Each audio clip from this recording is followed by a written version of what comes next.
In Norway, in the year 1779 AD, a destroyed spaceship fell into one of the lakes in the area of the Viking tribes, and everyone on the ship died, except for one person named Kenna.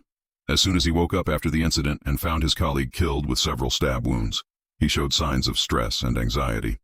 He opened the lake and answered a device that he had with him on the ship. Through this device, he knows that he is on planet Earth and that there are no ships around him, so he sends out distress signals. Through the same device, he learns the language and etiquette of the inhabitants of the area in less than a minute. Then he begins to explore the place around him, and he is completely aware of something unknown, and he finds a completely destroyed tribe, and all of its inhabitants are not present, nor is he able to spy on them, and he finds nothing but the same signs that were on his colleague. While Belhaz was standing, there was someone watching him from afar, so he ran after him and chased him, but one of the Vikings named Alfric comes from behind him, beats him, knocks him unconscious, drops his weapon in the water, and then takes it to his tribe. At a time when the king of the tribe is training his daughter Frey to fight in the style of the Vikings, and offers her that she may marry the leader of the warriors. And the team she refuses, and tells him that she is afraid that he will be like his father, a tyrant who has no mercy and would prefer to live single all her life. Pharos is a neighbor who knows her that he feels that his life is about to end, and she must look for someone to marry because if he dies and Alfaric remains the king, then she must marry him. Before she responds to him, Alfaric is afraid. Alsigar knows that King Gunnar's tribe has been attacked and destroyed. The strange thing is that he did not find any spy and does not know who is responsible for this attack. Fairs is worried because King Gunnar, after he returns with his trade from Russia and finds his tribe destroyed, will believe that he is responsible for this attack because there is enmity between them, and he will take revenge on him. But Wulfric reassures him and informs him that he captured someone, and that he may have followed those responsible for this attack, and he will investigate him, and he who followed will know the end of the tribe. He goes to investigate him and learns that his name is Kina, and that he was at the site of the attack because he was trying to hunt a dragon-like monster. Alfaric does not believe him and tries to find out the name of his tribe from him. But Kina does not know how to convince them that he is not from this planet, so he beats them and tries to escape from them. But they know and beat him, and then he goes and tells Frey that the prisoner is very injured and that she must go treat him, because if he dies, they will not be able to know the truth and they will remain the accused in the attack. What happened? So she agrees to go and treat him, and at the same time, they are tied up, and he alone is able to drop an iron from the fire, and tries to bear its heat in order to untie him. And after he succeeds, Freya fears for him to crush his soul. After she learns from him that he was not one of those who attacked like Gunnar, she discovers that he was able to untie himself and quickly calls out to the guard, but he beats her and knocks her unconscious. Then he hits the guard and goes out, trying to escape from the tribe. Asna is not trying to escape two of the guards on the tribe's wall, and one of them suddenly disappears, while the other prepares for any attack, but a strange creature attacks him and kills him and the rest of the guards. They hear his scream, so everyone quickly guesses that there is an attack on them, and they think that Gunnar is him. Whoever attacks them just wants to finish, so they all head towards the wall and prepare for it. But one of the warriors, while taking his sword from his mirror, the same strange, luminous being attacks him and kills him. His wife screams, and the king, he and Alfaric believe that Gunnar and his men were able to infiltrate the tribe, so they go looking for them.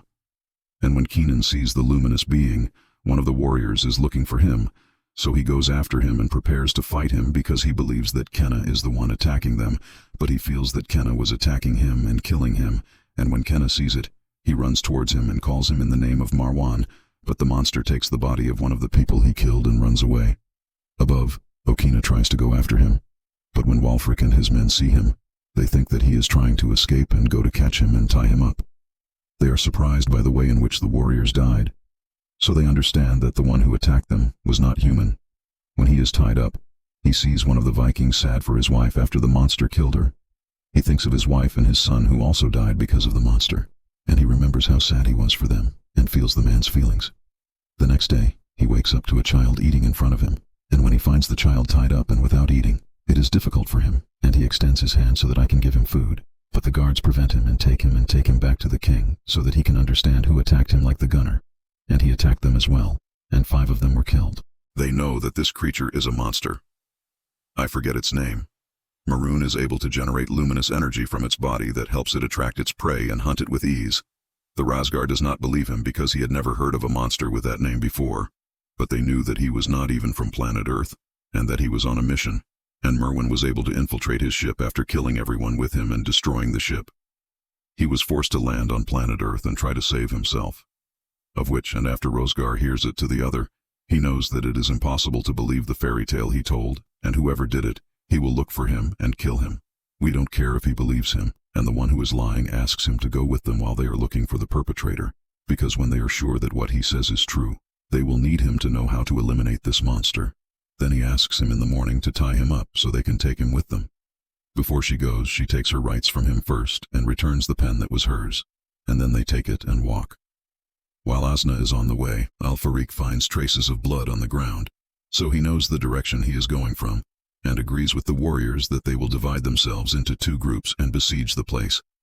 We were guessing that they would disperse so that they would not be an easy target for the monster, but since they do not believe him at all, the king agrees that they disperse and follow the paths of blood. But when he was making grits, suddenly they heard the voice of one of them calling for help. So they quickly went to him and found him dead in front of the entrance to the cave. They are all afraid of the cave and are on their guard. But suddenly a ferocious bear attacks them and is able to leave the king before it kills him. He would take the sword from him and stab the bear once, and they would all continue to stab him until they finish him off. Then they remove the bear and take it outside the cave to take its skin, and the king decides that he will break Kina's plot and hand him a sword and inform him that he is free, as a reward for saving his life.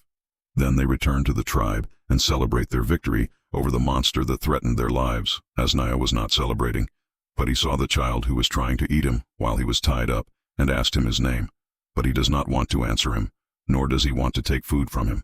Frisgar knows him. He wants to touch the sword with which he killed the bear, and Kainan promises him that he will give him the sword to play with. If he tells him its name, he tells him that his name is Eriko.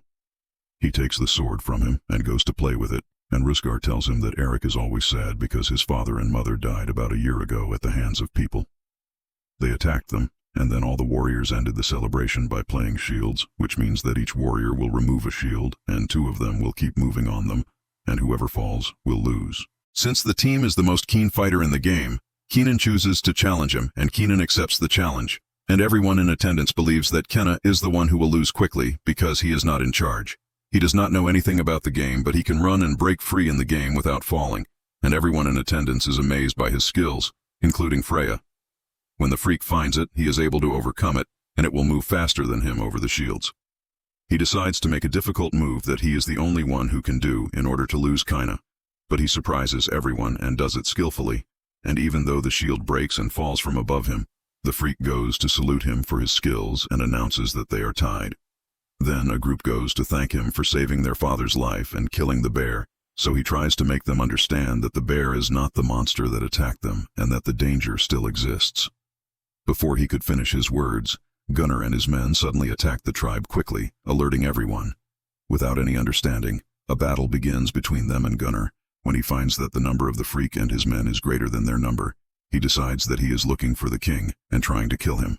When he meets him, he succeeds in killing him and goes and defends the king and forces him to withdraw, he and his men, and quickly close the gate of the wall behind them and secure themselves. Gunnar knows the king that he will continue to attack him from time to time until he kills him as punishment for the fact that he killed all the people of his tribe, and he did not let him go until he spied on his wife and son to bury them. Varya tells Kainan that Gunnar believes that they are the ones who attacked his tribe, because some time ago he betrayed a former boxer whose father was Alfarik and Rizgar's brother-in-law, and after he ambushed him, they killed him. Currently, he believes that it was the team that killed his entire tribe, including his wife and son, in order to take revenge on him. On the same day at night, Gunnar and his men are preparing to attack again the Trosgar tribe, but on their way, the monster Maroon attacks them, so they quickly head towards Rizgar, surrender to him, and ask him for asylum. The team thinks that this is a trick on their part, so they let their men shoot them with arrows, but when they see the lights of Maroon from afar, they come down the gate and let them in. After they enter, everyone standing sees Marwan taking the bodies of those who died and taking them back to the forest, making sure that the bear they killed was not the source of the danger. They believe Kenna's words when he tells them that the one attacking them is a monster from another planet. They offer to each other that they leave the tribe and find another place to live away from the beast. But Wulfric refuses to leave his homeland and is determined to take the warriors and go hunt the beast, just as they succeeded in hunting the bear. We knew that they would not be able to catch him because he was fast and smart, and it was best for them to set a trap for him and kill him. After he hears all of their opinions, he agrees with Kina's opinion because he saw that it is safer and more secure, and orders everyone to help him create the trap he wants. They began to help him, digging a very deep hole and placing rows of wooden poles inside it. After they finished, he asked them to fill the hole with flammable whale oil. He sees them working. He likes to participate with them, so he decides to shave his hair. That's why we see that he is old and is satisfied with his work with them and lets them help them move the shields and place them on top of the pillars in the pit. After they completely finished making the trap, Fairy goes to talk to Kina, and in the middle of her words, she expresses her admiration for him. So he makes her understand that she has a crush on the wrong person because she knows nothing about him. She asks him to tell her more about himself. So he tells him that he is from a planet far away from them, and that he and his people like to control any planets around them by invading them and exterminating the living creatures on them. And they live in their place on the planet. Among the planets that his people attacked, there was a planet on which a very large number of Marwen monsters lived, and in order to be able to exterminate them all, they had to destroy the planet completely. After they buried the monsters and removed the traces of destruction from the planet, they built the colony there, and he, his wife, and his son lived in the colony, Deet, with the rest of the families of the warriors who fought with him. After settling on the planet for a while, he had to say goodbye to his wife and son in order to travel to their planet and receive new instructions from the leadership. But 3 weeks after Safar, news reached him that all the inhabitants of the colony, including Murad and his son, had died due to an attack on them by a monster from Merwin that was able to escape from the planet. Faria finds him bearing the blame for their deaths because he was the one who brought them from the colony and left them without protection. So she tries to alleviate his burden by giving him the sword of her ancestors, which her father gave her, and asked her to give it to the man whose heart chooses him. After he takes it from her, he goes to join the warriors to trap the monster, and he and the freak go out alone outside the tribe and wait for the monster to attack them. The names of the important men are Montazrin. One of them feels a strange movement in the well. As soon as he gets close to him, he disappears and no one notices anything. As if Munzer was attacking them, he felt that she was close to them. He takes the torch from Wulfric and moves it toward the entrance to the forest, and actually finds it preparing to attack them. As soon as she knows that they have discovered her presence, she moves towards them, and the freak prefers to throw spears at her in order to lure her towards the trap. After they quickly succeed, they run over the trap through the shields as they were playing at the party. After they succeed, they immerse Maroon in wall oil, immerse themselves in it, set off the trap, and rejoice, because they thought that this was over, and they were able to eliminate her. But while the child, Eric, was standing with the women and children, they found a small flexible monster coming from behind them. He quickly attracted the attention of his wife so she could protect them from him. When King Rosgar finds that the children are coming out, running from the place where they were hiding, he knows that there is danger. He goes to rescue a team from the monster. The team and Canal decide to go with him, but Marwan comes out of the fire and they know that she is not dead yet, so they return to her and fight her. He catches up to Free before the monster kills her and goes to fight him, but the monster can end his life with ease. Al-Farik and Kainan are trying to eliminate Marwan, but their weapons are weak and they cannot defeat them. After she kills Junar, she is able to escape from the tribe. Mukana quickly goes to try to help the king, but he finds him dead, and Wark informs him that the one who attacked them is a monster, so he learns that Maroon was pregnant and gave birth, and this is the reason that made her take the spy after she was killed, so that she could eat it from the little monster. The second day in the morning, the entire tribe decided to leave and move away from the place for fear of Marwan and her son. Eric is not willing to leave the warriors and go with them, but after they were promised that they would destroy the beast and all the people of the tribe would return again, he agreed that he would go with them. Then he takes the tribe's medallion in his hand and informs him that he is now the king, and apologizes to him for not listening to what he said in the first place, and that they should have gone hunting the monster away from the tribe. They know from the water of the beer that contains blood that the little monster has come and escaped from its path, so they decide that they will lower the beer and track it down, but they know that they must make a strong weapon first, so that they can kill Marwan with it, and it does not break. Before they moved, we found out that she was joining them to end her father's death, and we used to take her and Al-Farik to go to the place where his ship sank. in order to take from her a piece of the hull made of strong flint. After he leaves them and goes down to the bottom of the lake and retrieves a piece of the ship's hull, suddenly the little monster blooms behind him, and Kainan, as soon as he sees it, prepares for any attack on his part. But he finds that it has disappeared from around him. So he quickly returns to the boat and finds it destroyed, and the abundance is not there. So he takes the freak and returns to the warriors, and the tiger and Nakat Freya recognize them and order them to take the steel and make a sword from it as quickly as possible. They quickly defeat his words and make a powerful sword for him. It is very hard to break. Then they all go down the well and go to the cave where Marwan and her son live, underground. At the same time, she sees herself excelling and finds herself in the cave, surrounded by many spies, so she becomes terrified of them and prefers to vote. And when the little monster hears her voice, he pays attention to her and tries to catch her in order to eat her, but Asna does not defend herself. One of the warriors knocks a brick against him, and when he hears the monster, he leaves a lie and goes looking for the source of the sound, so that if there is danger, he will wake up his mother. He finds one of the warriors standing alone, so he attacks him and takes him, while the rest of the warriors hear his voice and go after him, know his location, and disperse to attack him. But when the monster senses their presence, it goes hunting them one by one, and when Rial hears their voice, she keeps calling out to Kina, while he hears her, and keeps calling out to her so that they can locate each other. They actually know each other's whereabouts, and Faria goes to him. But the monster prevents her, and before he attacks her, he sees her through a small hole, holding a sword in her hand, and quickly kills the little monster with it. Maren wakes up when she smells her son's blood and goes towards them, and when they see her coming towards them, they run and try to get out of the cave. After they get out, they discover that the end of it is a slope, so they try to climb it. But the elephant falls, and he is trying to jump it, and the elephant tries to stop Maroon before it reaches them. But she attacks him, and he tries to stab Kiza until he is able to stop Fry on a rock and goes to help him, but he finds him injured and on the verge of death. He takes the sword and returns to the cave to kill her, but she knows how to protect herself from him, and he cannot find her. When Ophrya finds him late inside the cave, he decides that she should return to him and help him.